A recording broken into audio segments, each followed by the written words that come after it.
Chapter 25, Shortcut. Gulu had hauled a lot more than Sunjo out of the porter camp. On the other side of the hill was a small mountain of climbing gear. Coils of rope, oxygen bottles, masks, tents, food. I wondered how we were going to get it to the upper camps. On our back, as it turned out, because Zopa went right to work dividing the gear into 5 separate piles. As he sorted through the stuff, I asked Sunjo what was going on. He didn't know much more than I did. He said Gulu had woken him in the middle of the night and told him they had to leave the porter camp right away. At first I thought Captain Shek had discovered I was there, he said. But when we were safely out of camp, Gulu told me Zopa was leading you and me to the summit in a separate expedition from your father's, but still on his permit. I didn't tell him how I found out because I was still mad about it and a little embarrassed. Yogi and Yasha's loads were bigger than ours, but Sunjo and I still had plenty to carry. We had most of the food divided between us. Zopa laughed as we grunted under the extra weight. It will become lighter as you eat your way through the contents, he said. There is a reason why base camp and all the other camps above it are situated where they are. The traditional route may not be the shortest way up the mountain, but it is the safest and easiest. Not that anything is safe or even easy on Everest. Zopa's shortcut might have been shorter, but it was 10 times more difficult than the regular route. Our first obstacle was a vast field of jagged ice sticking out of the ground like great white shark teeth. Sunjo and I used our walking poles so we didn't slip and impale ourselves. The Sherpa brothers didn't bother with the poles, forging ahead like they were ice skating until they were 2 dots in the horizon. I think Zopa could have easily kept up with them, but he slowed his pace, staying about 100 yards ahead of us, so he could glance back once in a while and make sure we hadn't stumbled or were bleeding from the frozen fangs. By the time we caught up with them late that afternoon, Yogi and Yash had the camp set up, food on the stove, and were amusing themselves by throwing their ice axes at a wall of ice that appeared to brush the sky. My legs were shaking uncontrollably from fatigue. My neck and shoulders felt like had been worked over by a sledgehammer. My only consolation was that Sunjo looked more done in than me. He didn't even have the strength to get the pack off his back. It took us 2 hot mugs of tea before we could talk. By the 3rd mug of tea, I was able to focus enough to take a good look at the wall. It seemed to run for miles in both directions. I figured the next morning we would follow it until we had to pass to make the way to the top. When I mentioned that to Zopa, he laughed and pointed directly above us. "This is the path," he said. "You're kidding." He shook his head. There wasn't a single handhold or foothold for as far as I could see. It made the ice wall I'd been practicing on look like an indoor rock climbing wall. After dinner, Zopa turned on the radio and we listened to the mountain chatter. 3 more people had made it to the summit that morning. 8 had turned back within a few hundred feet of the top. A climber had broken her leg up at ABC.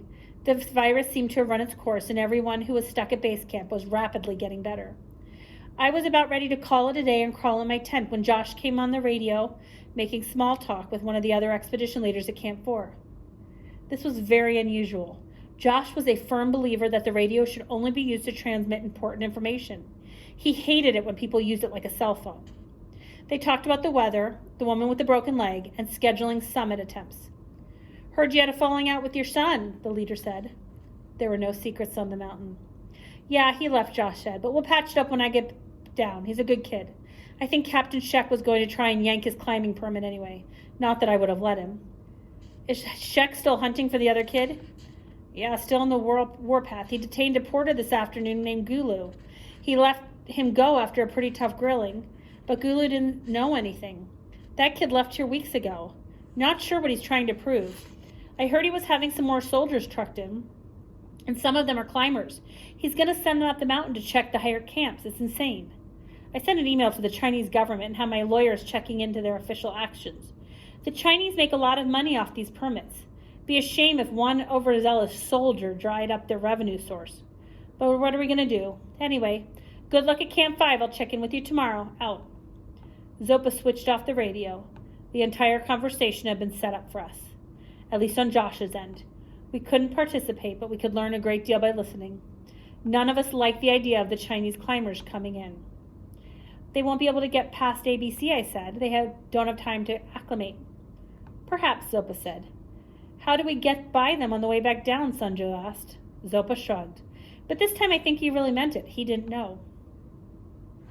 By the time Zopa kicked Sanjo and me out of our sleeping bags, Yogi and Yash were already 50 feet up the wall, setting ice screws so we'd have something to hook onto. The sun was barely up. They must have started when it was still dark. We ate quickly, packed, and strapped on our crampons and harnesses. Zopa said he was staying below to tie the packs and would climb last. A bitter wind blasted the wall head-on, which was good, because it pushed us into it. If the wind had been coming from an angle, it would have blown us right off the wall. Ice axe in each hand, dig crampon in, bury axe. Ice splinters in your face, pull, dig other crampon in, bury axe. About 65 feet up, I climbed onto an ice anchor and took a breather. Yogi and Yash had already reached the top, dropping ropes and hauled up all the gear. Zopa had started climbing the wall. Sanjo was clawing his way 20 feet below me. He seemed to be struggling, which wasn't too surprising considering he'd been sick and for the last few days cooped up in the porter's tent. I waited until he looked up and gave me a wave. He returned it a grim nod. I started again and got up about 3 steps when I heard the yell. It took me a second to get myself anchored to look down. What I saw wasn't pretty. Sanjo had slipped down about 10 feet and was hanging on the edge of a protrusion by one axe. I'd seen the protrusion on the way up and knew that it was too far from the wall for him to get his crampon placed on the ice. "I'm coming!" Zopa shouted at him, but it would take him at least 45 minutes to reach him. Sanjo wouldn't be able to hold for more than a few minutes. I was a lot closer, but the only thing harder and slower than climbing up an ice wall is climbing down an ice wall. I looked up, hoping to see Yogi or Yash, but there was no sign of them. They must have already forged ahead to set up the next camp. I didn't even have time to think about what I was going to do next, which was I started scrambling sideways across the wall toward the gear rope, 30 feet away. Zopa continued to shout encouragement to Sanjo. He was climbing the wall as fast as he could, but he had to know no matter how fast he went, it wouldn't be fast enough to save his grandson. When I finally reached the rope, I gave it a tug. It seemed solid enough, but I didn't know if it would hold my weight. The brothers might not have anchored it properly because they were hauling gear with it. "I'm slipping," Sanjo said desperately. "I'll be there in a minute," I shouted. "Hang on, Sanjo," Zopa shouted, catching on to what I was trying to do. "Don't give up." I wanted to test the rope more, but there wasn't time. I hooked onto it and gave it all my weight. It stretched a little, but held. I swallowed my heart and grabbed my way back towards Sanjo. I got directly above him and quickly hooked the rope to an ice screw I knew was secure and rappelled to him, getting the rope hooked to his harness just as his axe slipped. "Got him!" I shouted to Zopa and then looked at Sanjo. "You okay?" He nodded. He was crying. So was I. Apparently, I had forgiven him. It took us another hour to get to the top. Zopa got there about 10 minutes after us, looking concerned and relieved. "Nothing broken?" he asked. Sanjo shook his head. "What happened?" "My axe broke." Zopa nodded and looked at me and said, "Thank you. You can thank Yogi and Yash for securing that rope. The first thing I did when we got to the top was check. The rope was tied to a carabiner attached to 3-inch ice bolt that wasn't going anywhere. Sanjo and I could have played Tarzan on that rope all day long." "But you didn't know that," Zopa said. "Yeah, well," I said, "Yogi and Yash know what they're doing." "Not always." Zopa said, "One of the axes Sanjo was using today was the same one they were throwing at the wall yesterday." Uh-oh. I suspected they were going to hear about that. When we caught up to them, and I was right. When we got to camp, Zopa took Yogi and Yash to the side and spoke to them for a good 10 minutes. He never raised his voice, but when they came back, they looked like he had whipped them. 2 truckloads of Chinese soldiers got here today. Josh was talking to a different exposition leader who had just arrived at ABC, along with 6 military climbers. The place looks like an army encampment. "Glad I'm up here," the leader said. "Well, you're not off the hook. From what I hear, they're heading up the mountain tomorrow to check everybody's papers. If you don't have your passport, visa, and permit, they're going to boot you off the mountain." "We have them. What's his problem?" "When the truck that Zopa and my son left yesterday and got to the second checkpoint, Zopa and my son weren't on it. The driver claimed they got a second truck and went another way."